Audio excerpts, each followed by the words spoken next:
ಆ ಗುರಿಯ ಕಡೆಗೆ ನಿಮ್ಮ ಗಮನ ಇರಲಿ. ಅದನ್ನು ಮುಟ್ಟುವ ಭರವಸೆಯೊಂದಿಗೆ ಮುಂದೆ ಸಾಗಿ.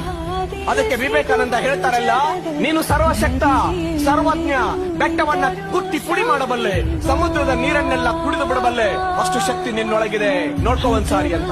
ಸರ್, ನಾನು ಹಳ್ಳಿಯಿಂದ ಬಂದಿದ್ದೀನಿ, ಕನ್ನಡ ಮೀಡಿಯಂದಿಂದ ಬಂದೀನಿ, ಬಡವರ ಮನೆಯಿಂದ ಬಂದಿದ್ದೀನಿ, ಹಾಗೆ ಹೀಗೆ 108 ಕುಂಟು ನೆಪಗಳನ್ನ ಹೇಳಿಕೊಂಡು ಸಾಧಿಸಿದ ಸತ್ತರೆ ಸಾವಿಗೆ ಅವಮಾನ ಆಗುತ್ತೆ.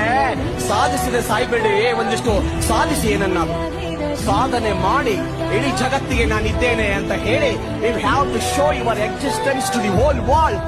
ನಿಮ್ ತಂದೆ ತಾಯಿಗಳು ಹೋಗ್ತಿರ್ಬೇಕಾದ್ರೆ ಇದು ಹುಡುಗ ಇದಾನಲ್ಲ, ಇಂಥವ್ರ ಮಗ ಇರುವುದು ಅಂತ ಹೇಳ್ಬೇಕು. ಅವು ಹೇಳುವಾಗ ತಂದೆ ತಾಯಿಗಳಿಗೆ ಪ್ರೌಡ್ ಫೀಲ್ ಆಗುತ್ತೆ. How great my son is, I am proud of you my son ಅಂತ ನಿಮ್ ತಂದೆ ತಾಯಿಗಳು ನಿಮ್ ಬಗ್ಗೆ ಬಂದು ಹೇಳ್ಬೇಕು. ಮಗನೇ, ನಿನ್ನ ಸಾಧನೆಯ ಬಗ್ಗೆ ನನಗೆ ಹೆಮ್ಮೆ ಇದೆ.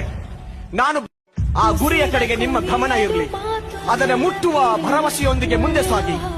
ಅದಕ್ಕೆ ವಿವೇಕಾನಂದ ಹೇಳ್ತಾರಲ್ಲ, ನೀನು ಸರ್ವಶಕ್ತ, ಸರ್ವಜ್ಞ, ಬೆಟ್ಟವನ್ನ ಕುಟ್ಟಿ ಪುಡಿ ಮಾಡಬಲ್ಲೆ, ಸಮುದ್ರದ ನೀರನ್ನೆಲ್ಲ ಕುಡಿದು ಬಿಡಬಲ್ಲೆ, ಅಷ್ಟು ಶಕ್ತಿ ನಿನ್ನೊಳಗಿದೆ, ನೋಡ್ಕೋ ಒಂದ್ಸಾರಿ ಅಂತ. ಸರ್, ನಾನು ಹಳ್ಳಿಯಿಂದ ಬಂದಿದ್ದೀನಿ, ಕನ್ನಡ ಮೀಡಿಯಂದಿಂದ ಬಂದೀನಿ, ಬಡವರ ಮನೆಯಿಂದ ಬಂದಿದ್ದೀನಿ, ಹಾಗೆ ಹೀಗೆ 108 ಕುಂಟು ನೆಪಗಳನ್ನ ಹೇಳಿಕೊಂಡು ಸಾಧಿಸಿದ ಸತ್ತರೆ ಸಾವಿಗೆ ಅವಮಾನ